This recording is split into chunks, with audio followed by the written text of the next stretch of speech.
इस क्वेश्चन को आप गौर से देखिए, इस टाइप के क्वेश्चन को आपको बनाना तुरंत आना चाहिए। देखिए कैसे, एपी में 50 पद है, मतलब इसमें जो है कोई एपी होगा, उसमें एपी मान के चलिए A1 A2 बहुत सारा पद होगा, और जो है कहता है एपी में कुल पदों की संख्या जो है हमें शुरू से लेकर के अंत तक पदों की संख्या को हम n कहते हैं, वो है 50 पद, केवल कुल है 50, जिसका तीसरा पद है 12। मतलब आप कह सकते हो पहला पद को कहते हैं A1। अगर हमें पता रहता तो यहाँ पे कुछ ना कुछ लिखते। यहाँ पे कहा है तीसरा पद, तीसरा पद के लिए आप बोल सकते हो A3, जिसे आप AN बोलते हो। n के जब पे वैल्यू पता हो तो आप रख सकते हैं, वो है 12। इसी तरह का है अंतिम पद। तो अगर इस एपी में टोटल है 50 पद, कितना है 50 पद, तो आप कह सकते हो A50 बराबर 106, क्योंकि इसमें अंतिम पद दिया हुआ है कि अंतिम पद के स्थान पर 106 लिखा हुआ है। तो अंतिम पद हमें पता है कि इसमें कुल पद तो है 50, मतलब A50 बराबर 106। इसी से हम क्वेश्चन को सॉल्व कर लेंगे और 29वां पद जो है निकाल लेंगे। इसमें हमें एपी नहीं गिवन है। सबसे पहले हमें अगर ए और डी पता रहता तो हम कोई भी पद निकाल लेते। तो सबसे पहले अगर श्रेणी में ए और डी नहीं पता हो तो आप कोई भी पद नहीं निकाल सकते हैं। तो सबसे पहले इसमें हम करेंगे, मान लेंगे एपी का प्रथम पद ए और सार्वंतर डी है, या नहीं तो आप डायरेक्ट बना सकते हो। दिया है A3, मतलब तीसरा पद बराबर का है, किसी एपी का तीसरा पद कितना है 12, ठीक है। A3 को आप लिख सकते हो A+2D, क्योंकि तीसरा पद को आप इस तरह से विस्तार में लिख सकते हो बराबर 12, पहला समीकरण, ठीक है। और कहा है कि अंतिम पद, मतलब दूसरा दिया है पुनः, और क्या चीज दिया हुआ है देख लीजिए। वो कहा है कि अंतिम पद 106 है, मतलब कोई श्रेणी है, कोई पद है जो 106 है अंतिम पद। तो टोटल इसमें 50 पद है, मतलब आप कह सकते हो कि A50 बराबर 106, या आप इसे लिख ना सकते हो तो 50वें पद का व्यापक रूप क्या होता है A+49D। किसी भी पद का व्यापक रूप उससे एक कम करके डी लगा दीजिए, उसका व्यापक रूप हो जाएगा। जैसे यहाँ पे तीसरा पद था 12, तीसरा पद का व्यापक रूप क्या होता है A+2D बराबर 12। और यहाँ पे 50 पद है टोटल, तो A50 बराबर 106 दिया हुआ है, तो हम A50 को कह सकते A+49D।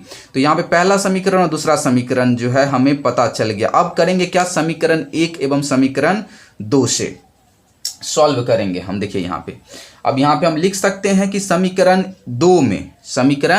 2 में जो है ए का वैल्यू रख सकते हैं, या एक में ही 2 का वैल्यू रख सकते हैं, या नहीं तो आप विलोपन विधि से बना सकते हैं। चलिए हम आगे आपको बना के दिखाते हैं।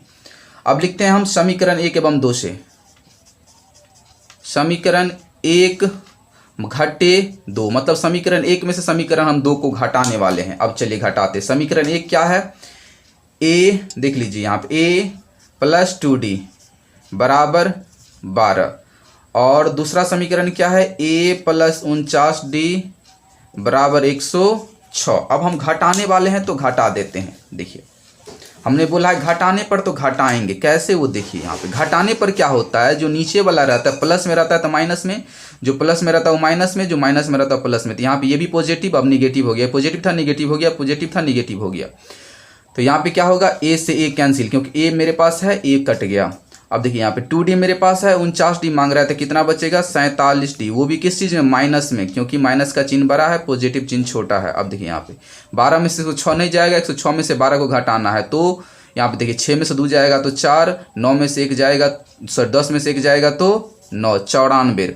अब देखिए यहाँ पे माइनस वाला ये 106 जो है माइनस में बड़ा है, क्योंकि 106 माइनस लगा है, 12 प्लस में है, तो चिन्ह किसका लगता है, बड़े वाला का, तो माइनस से माइनस कैंसिल, और 47 दूना क्या हो जाएगा 92। तो डी का वैल्यू कितना निकल गया 2। अब देखिए क्या करेंगे, ये समीकरण जो था पहला समीकरण था और ये दूसरा समीकरण था। अब क्या करेंगे, डी का वैल्यू हम समीकरण 1 में रख देंगे। अब रखेंगे समीकरण 1 में, देखते जाइए, समीकरण 1 में डी का मान रखने पर, अब समीकरण 1 में जैसे ही हम डी का वैल्यू रखेंगे हम ए का वैल्यू पता चल जाएगा। जब 29वां पद कैसे निकालना, A+28D, ए का वैल्यू अगर हमें पता रहता, डी का वैल्यू पता रहता तो 29वां पद नहीं निकल जाता उसके व्यापक रूप से, लेकिन हमें ए और डी नहीं पता है, इसीलिए हम इतना काम कर रहे हैं। अब देखिए A+2 और डी के जगह पर क्या रखेंगे 2, अब बराबर 12। अब देखिए ए अब प्लस 2 दूनी के 4 हो जाएगा बराबर 12। अब ए एज इट इज रहेगा 12 4 आएगा इस साइड तो माइनस में, तो ए का वैल्यू कितना हो गया 8। अब देखिए यहाँ पे डी का वैल्यू पता, ए का वैल्यू पता चल गया। अकॉर्डिंग टू द क्वेश्चन हम अपने पॉइंट पे आते हैं, 29वां पद क्या होगा। अब देखिए, अब लिखेंगे प्रश्नानुसार, प्रश्नानुसार 29वां पद, 29वां पद बराबर, तो किसी भी पद का व्यापक रूप ए और जो पद पूछ रहा है उससे एक कम करके डी से गुना कर दीजिए, सार्वंतर से गुना कर दीजिए। तो यहाँ पे ए का वैल्यू आया है कितना 8 अब प्लस 28 और डी का वैल्यू कितना है 2। अब देखिए यहाँ पे 8 रहेगा एज इट इज, 28 दूना कितना होता है 56, दोनों को ऐड करने पर 8 6 14 5 1 64 आएगा। आंसर आपका कंप्लीट है। 2 8 16 2 4 1 5, ठीक है। तो यहाँ पे 8 से 14 5 6, तो यहाँ पे जो है 64 इसका आंसर करेक्ट है। देखिए सवाल को बनाने से पहले जो है आपको कुछ नहीं करना है, जो चीज़ गिवन है वो आपको लिख देना है, या इसे एक लाइन पहले आप लिख सकते हैं कि माना कि एपी का प्रथम पद ए और सार्वंतर डी है, तब आप बनाना शुरू कर दिया है। तीसरा पद मतलब a3 बराबर 12 या a + 2d बराबर 12, और इसमें कहा क्या था 50 पद है, मतलब a 50 पद है, मतलब अंतिम पद क्या होगा 50 होगा।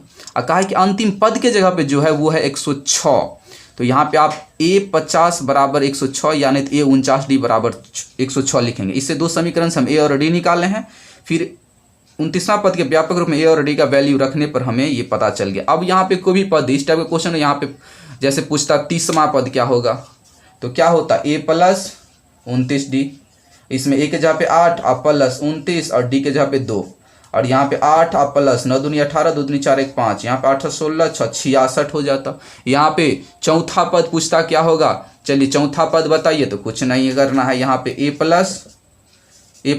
3d, ए का वैल्यू 8 और प्लस 3 और डी के जगह पे 2, 3 दूनी 6 6 8 14 होगा तीसरा पद। आई होप आपको जो है ये समझ में आया होगा। इस टाइप के क्वेश्चन कभी भी आए आप आराम से बना सकते हैं। Thank you so much for watching my video को लाइक जरूर कीजिएगा, चैनल पर नए हैं तो सब्सक्राइब कीजिए। Thank you so much for watching my video, all of you, good luck.